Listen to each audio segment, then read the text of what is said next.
ஆண்டவருடைய ஆவி என்மேல் உள்ளது, ஏனெனில் அவர் எனக்கு அருள் பொழிவு செய்துள்ளார். ஏழைகளுக்கு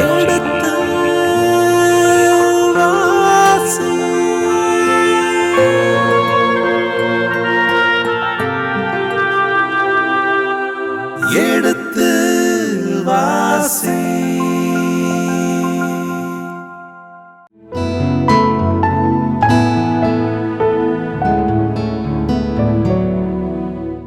கடந்த பகுதியின் தொடர்ச்சியை இன்று தொடர்கின்றோம். வாருங்கள், இந்த நிகழ்ச்சியை நமக்காக விளக்கங்களோடு தெளிவுபடுத்த இருக்கின்றவர் தந்தை ரேமன் ஜோசப் அவர்களை வரவேற்போம். வணக்கம் தந்தையே. வணக்கம்.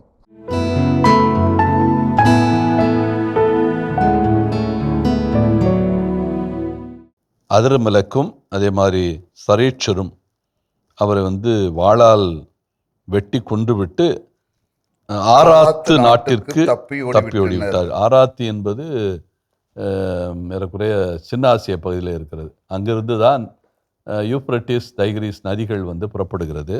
அங்கு தப்பித்து ஓடிவிட்டார்கள். அப்படி தப்பித்து ஓடியவர்கள் அவர்கள் ஆட்சியை பறிக்கணுங்கிறது தான் தங்களுடைய தந்தையை கொலை செய்கிறார்கள். கடைசியில் அவங்களாலே ஆட்சியை தக்க வைக்க முடியவில்லை. ஆட்சியை கடைசியில் ஆளுகிறவன் யார்? ஆட்சியை பிடித்து கொள்கிறவன் யார்? எசர்கத்தோன். இவன் யாருடைய மகன்? செனாகரிப்புடைய மகன், இன்னொரு மகன். அதனால ஆட்சியை பறிக்க வேண்டும் என்று யார் தந்தையை கொலை செய்தார்களோ அவர்களுக்கு ஆட்சி கிடைக்காமல் வேற யாருக்கோ ஆட்சி கிடைக்கிறது. அதாவது அவனும் மகன்தான், செனாகரிப்புடைய மகன்தான்.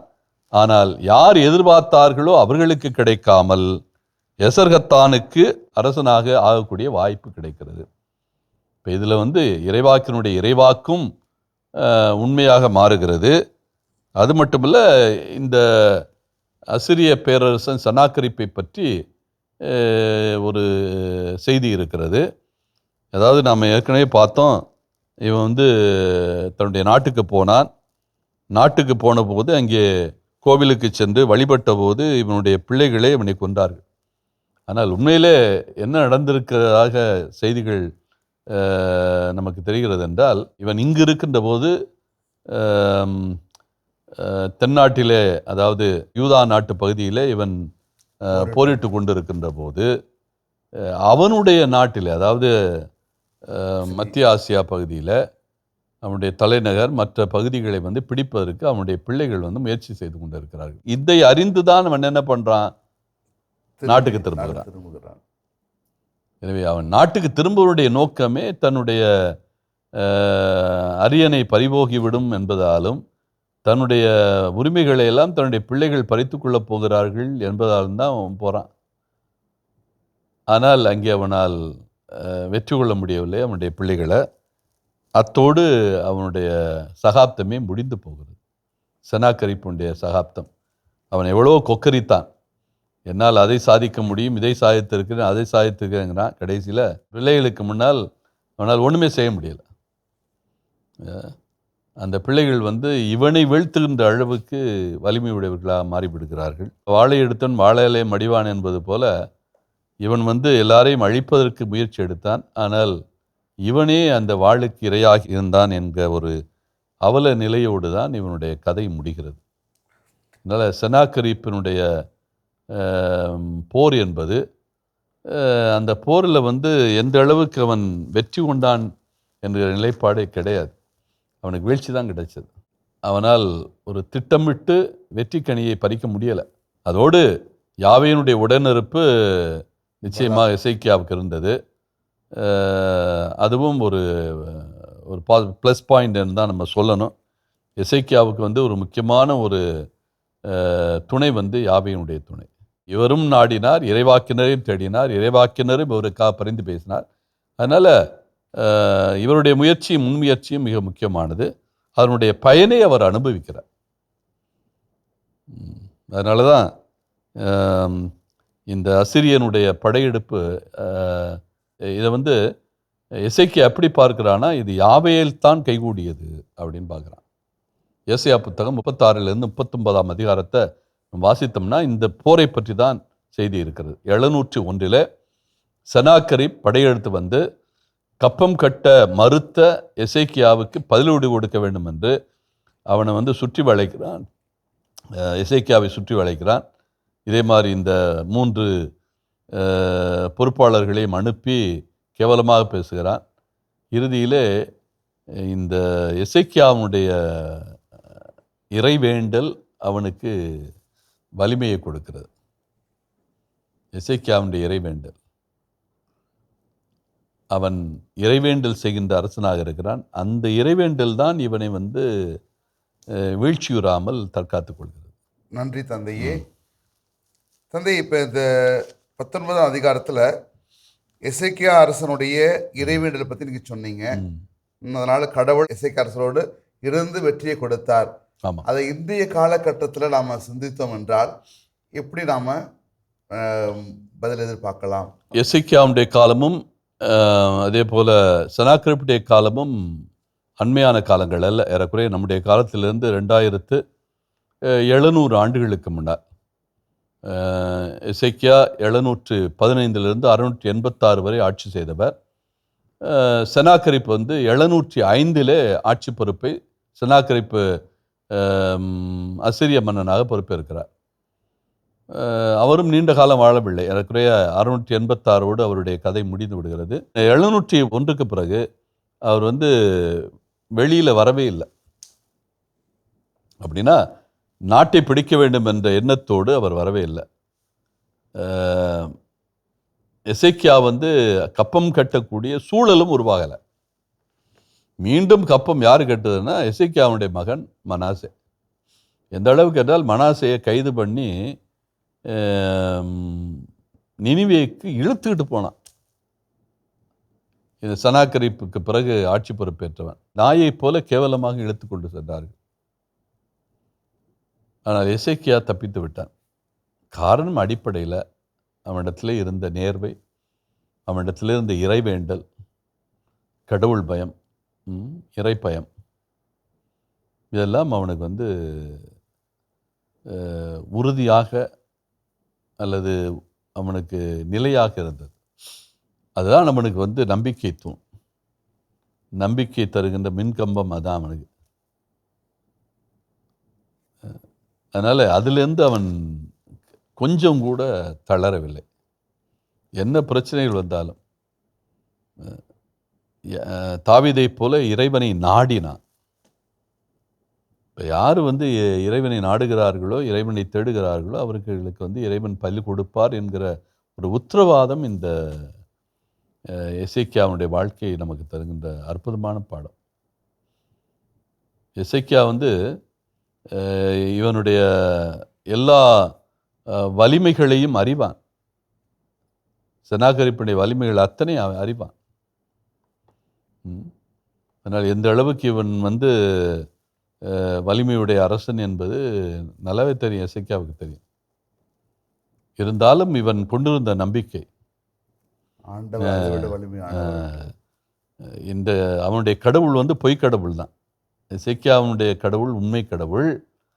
ஆனால் செனாக்கரிப்பினுடைய கடவுள் வந்து பொய்க்கடவுள். அவனுக்கு வந்து வலிமை கொடுப்பது போல இருக்கு, ஆனால் வலிமை கொடுப்பதில்லை. அவன் நினைக்கிறான் நான் வலிமை உள்ளவன் என்று அவனே நினைச்சுக்கிறான். ஆனால் அடிப்படையில் அவன் வலிமை உடையவன் அல்ல என்பதைத்தான் இந்த அதிகாரம் நமக்கு வந்து சுட்டி காட்டுகிறது. செனாக்கரிப்பு வந்து வலிமையற்றவன். ஆனால் யார் வலிமையுடையவன்? யாவே யார் நம்புகிறார்களோ அவர்கள் வலிமையுடையவர்கள். அதை வந்து தெள்ளத் தெளிவாக இந்த அதிகாரத்தில் இந்த விவிலியத்தினுடைய ஆசிரியர் சுட்டி காட்டுகிறார். பாருங்க, எல்லாருமே சாமானியர்கள். செனாக்கரிப்புக்கு முன்னால் சாமானியர்களாலும் தங்களுடைய வலுவை காட்ட முடிகிறது.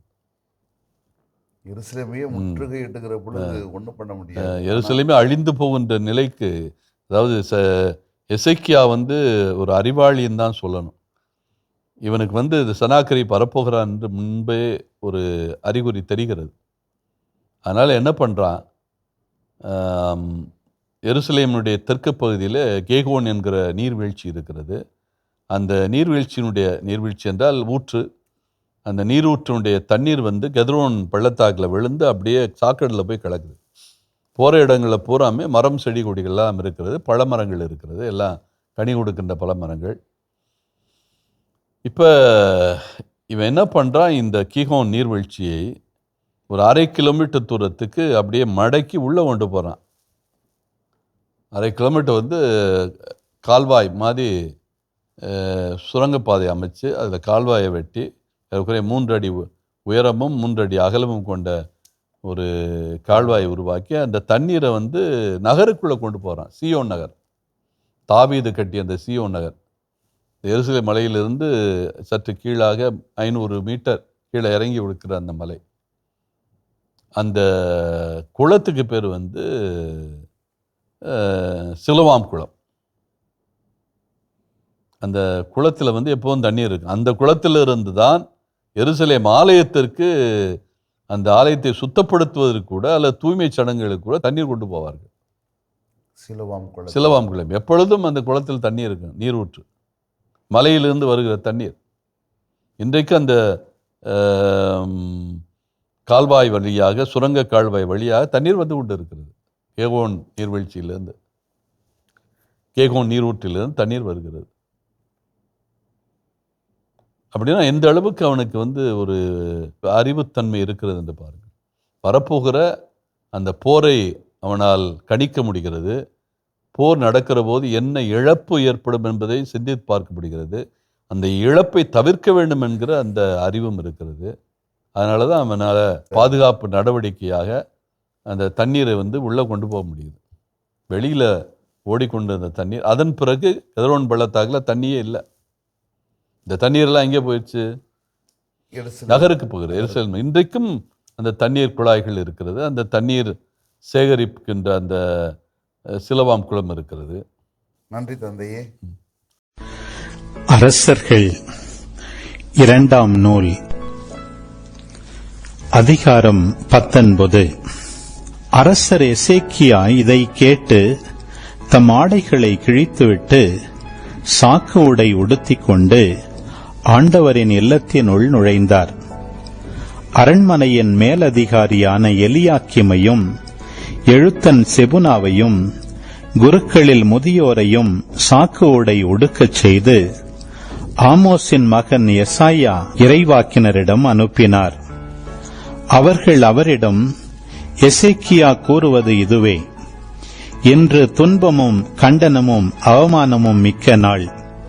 பிள்ளைகளை பெற்றெடுக்க நேரம் வந்துவிட்டது. ஆனால் பெற்றெடுக்கவோ வலிமையில்லை. வாழும் கடவுளை பழித்து இகழும்படி அசீரிய மன்னனாகிய தன் தலைவனால் அனுப்பப்பட்ட ரப்சாக்கே சொன்னவற்றையெல்லாம் உம் கடவுளாகிய ஆண்டவர் கேட்டிருப்பார். அச்சொற்களை முன்னிட்டு உம் கடவுளாகிய ஆண்டவர் அவனை தண்டிக்க வேண்டும். நீரோ இன்னும் இங்கு எஞ்சியிருப்போர்க்காக மன்றாடும் என்றனர்.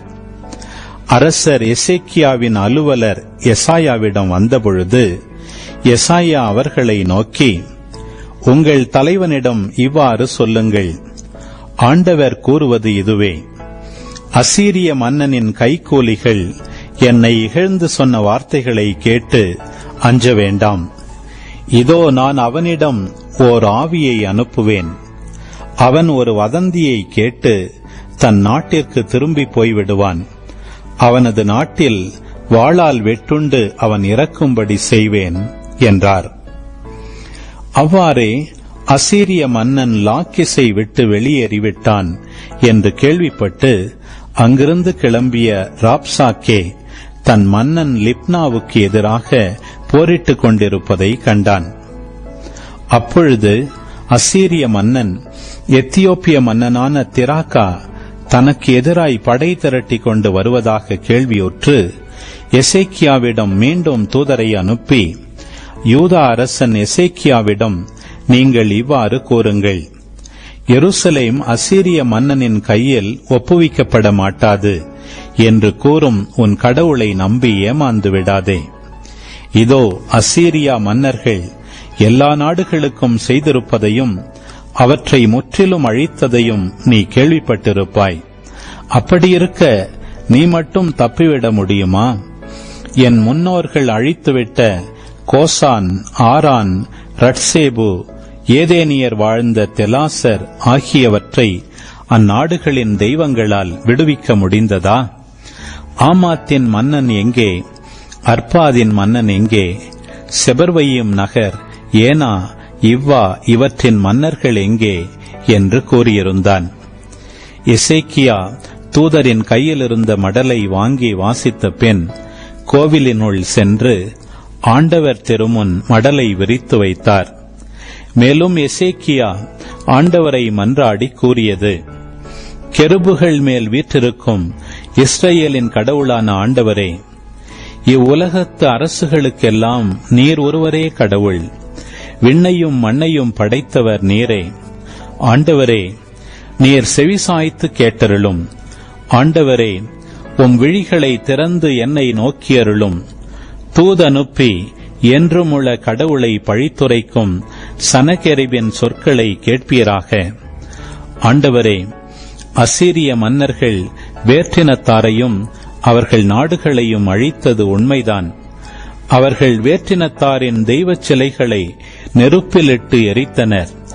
ஏனெனில் அவை உண்மை கடவுள் அல்ல, மரத்தாலும் கல்லாலும் மனிதன் செய்தவையே. எனவே அவற்றை அழிக்க முடிந்தது. எங்கள் கடவுளாகிய ஆண்டவரே, இப்பொழுது இவன் கையிலிருந்து எங்களை காத்தருளும். இதன் மூலம் நீர் ஒருவரே கடவுளாகிய ஆண்டவர் என்பதை உலகின் எல்லா அரசுகளும் அறிந்து கொள்ளும். அப்பொழுது ஆமோத்சின் மகன் எசாயா எசேக்கியாவிடம் ஆள் அனுப்பி சொன்னது: இஸ்ரவேலின் கடவுளாகிய ஆண்டவர் கூறுவது இதுவே: அசீரிய மன்னன் சன்னகெரிபை பற்றிய உன் வேண்டுதலை கேட்டேன். அவனுக்கு எதிராக ஆண்டவர் கூறிய வார்த்தை இதுவே: கன்னி மகள் சீயோன் உன்னை இகழ்கிறாள், உன்னை பார்த்து நகைக்கிறாள். மகள் எருசலேம் பின் என்று தலை அசைக்கிறாள். யாரை நீ பழித்து இகழ்ந்தாய்? யாருக்கு எதிராய் குரல் எழுப்பினாய்? யாரை நீ இருமாப்புடன் நோக்கினாய்? இஸ்ரவேலின் புனிதமானவரை அன்றோ? நீ உன் தூதர் மூலம் என் தலைவரை பழித்துரைத்து, எண்ணற்ற என் தேர்களோடு நான் மலையுச்சிகளுக்கு, லெபனோனின் சிகரங்களுக்கு ஏறிச் சென்றேன். வானளாவிய கேதுரு மரங்களையும் அங்கு நின்ற உயர்ந்த தேவதாரு மரங்களையும் வெட்டினேன். அதன் காடுகளின் மிக அடர்ந்த பகுதியான கடையெல்லை வரை சென்றேன். நான் அயல் நாடுகளில் கிணறு வெட்டி நீர் பருகினேன். எகிப்தின் நதிகளையெல்லாம் என் உள்ளங்கால்களினால் வற்றச் செய்தேன் என்றாய். நீ கேட்டதில்லையோ? நான் தான் பல நாள்களுக்கு முன்பே இதை முடிவு செய்தேன். நான் தான் தொன்று தொட்டே இதை திட்டமிட்டேன். அரண்சூழ் நகர்களை பாழடைந்த கற்குவியலாக நீ ஆக்க வேண்டும் என்பதை இப்பொழுது நான் தான் நிறைவேறச் செய்தேன். அவற்றின் குடிமக்கள் வலிமை இழந்து கலக்கமுற்று அவமானம் அடைந்தனர். வயல்வெளி புல் போலவும் கூரைகளில் முளைத்து வளரும் முன்னே பட்டுப்போகும் பச்சை பூண்டு போலவும் ஆயினர். நீ இருப்பதும் போவதும் வருவதும் எனக்கு தெரியும். எனக்கு எதிராக நீ பொங்கி எழுவதையும் நான் அறிவேன். நீ எனக்கு எதிராக பொங்கி எழுந்தாலும் உன் ஆணவம் என் செவிகளுக்கு எட்டி உள்ளதாலும் உன் மூக்கில் வளையத்தையும் உன் வாயில் கடிவாளத்தையும் போட்டு நீ வந்த வழியே உன்னை திருப்பி விரட்டுவேன். எசேக்கியா, இதோ உனக்கு ஓர் அடையாளம் தருகிறேன். இவ்வாண்டு தானாக விளைவதை நீ உண்பாய். அடுத்த ஆண்டு அதன் முளையிலிருந்து விளைவதை உண்பாய். ஆனால் 3ஆம் ஆண்டில் நீ விதைத்து அறுவடை செய்வாய். திராட்சை செடிகளை நட்டு அவற்றின் கனிகளை உண்பாய். யூதா வீட்டில் எஞ்சியவை எல்லாம் கீழே வேரூன்றி மேலே பயனளிக்கும். ஏனெனில் எஞ்சியோர் எருசலேமிலிருந்து வெளியேறுவர். உயிர் பிழைத்தோர் சீயோன் மலையினின்று புறப்படுவர். படைகளின் ஆண்டவரது ஆர்வமே இதை நிறைவேற்றும். ஆதலால் ஆண்டவர் அசீரிய மன்னனை குறித்து இவ்வாறு கூறுகிறார்: இந்நகருக்குள் அவன் நுழைய மாட்டான், அதில் அம்பு எய்ய மாட்டான், அதை எதிர்த்து கேடயத்துடன் வரமாட்டான். அதற்கு எதிராக முற்றுகை தாளம் எழுப்ப மாட்டான். அவன் வந்த வழியே திரும்பி போவான். என் நகருக்குள் நுழையவே மாட்டான் என்கிறார் ஆண்டவர். இந்நகரை நான் பாதுகாப்பேன். என் பொருட்டும் என் ஊழியன் தாவீதின் பொருட்டும் நான் அதை விடுவிப்பேன். அன்றிரவு ஆண்டவரின் தூதர் புறப்பட்டுச் சென்று அசீரியரின் பாளையத்தில் 185,000 பேரை கொன்றார். மக்கள் காலையில் எழுந்தபோது அங்கு அனைவரும் செத்து பிணமாய் கிடந்ததை கண்டனர். எனவே அசீரிய மன்னன் சன்னகெரிபு திரும்பிச் சென்று நினிவேயில் தங்கியிருந்தான். தன் தெய்வமாகிய நிஸ்ரோக்கின் கோவிலில் அவன் வழிபாடு செய்து கொண்டிருந்த பொழுது அவன் புதல்வர்களாகிய அதிரம் மெலக்கும் சரேத்சரும் அவனை வாளால் வெட்டி கொன்றுவிட்டு அரராத்து நாட்டிற்கு தப்பி ஓடிவிட்டனர். அவனுடைய மகன் ஏசகத்தோன் அவனுக்கு பின் அரசனானான். இதன் தொடர்ச்சியை அடுத்த பகுதியிலே தொடர்வோம். அதுவரை இணைந்திருங்கள். இயேசுவுக்கே புகழ், இயேசுவுக்கே நன்றி, மரியே வாழ்க. இந்த குறிப்பேட்டு புத்தகத்தில் மட்டும்தான் ஒரு சில சிந்தனைகள் மாறுவதற்கு வாய்ப்பு இருக்கிறது. ஆனால் எசேக்கியா அரசனை பற்றிய சிந்தனைகள் குறிப்பேட்டு புத்தகத்திலும் இடம்பெறுகிறது. சில செய்திகள் குறிப்பேட்டு புத்தகத்தில் விளக்கமாக சொல்லப்படுவதில்லை. அங்கே 38ஆம் அதிகாரம் முழுவதும் இதில் இருக்கிறது. அதே மாதிரி 39ஆம் அதிகாரத்தினுடைய ஒரு பகுதியும் இருக்கிறது. அந்த அடிப்படையில் 38, 39 அதிகாரங்கள், இந்த 2 பகுதியிலும் இருக்கிற பகுதிகள் இந்த 20ஆம் அதிகாரத்தில் இடம்பெறுகின்றன. இப்போ இந்த 20ஆம் அதிகாரத்தில் அந்த பகுதியை நாம் இப்பொழுது பிரித்து பார்ப்போம். அதான் நம்ம வழக்கமாக செய்கிற முறை. இந்த 20ஆம் அதிகாரத்தில் அடிப்படையில் எத்தனை பிரிவுகள் இருக்கிறது என்றால், இங்கே நமக்கு 3 பிரிவுகள் சுட்டி காட்டப்பட்டு இருக்கிறது. ஏறக்குறைய அந்த 2 அரசர்கள் புத்தகத்தில் வருகிற அதிகாரங்களில்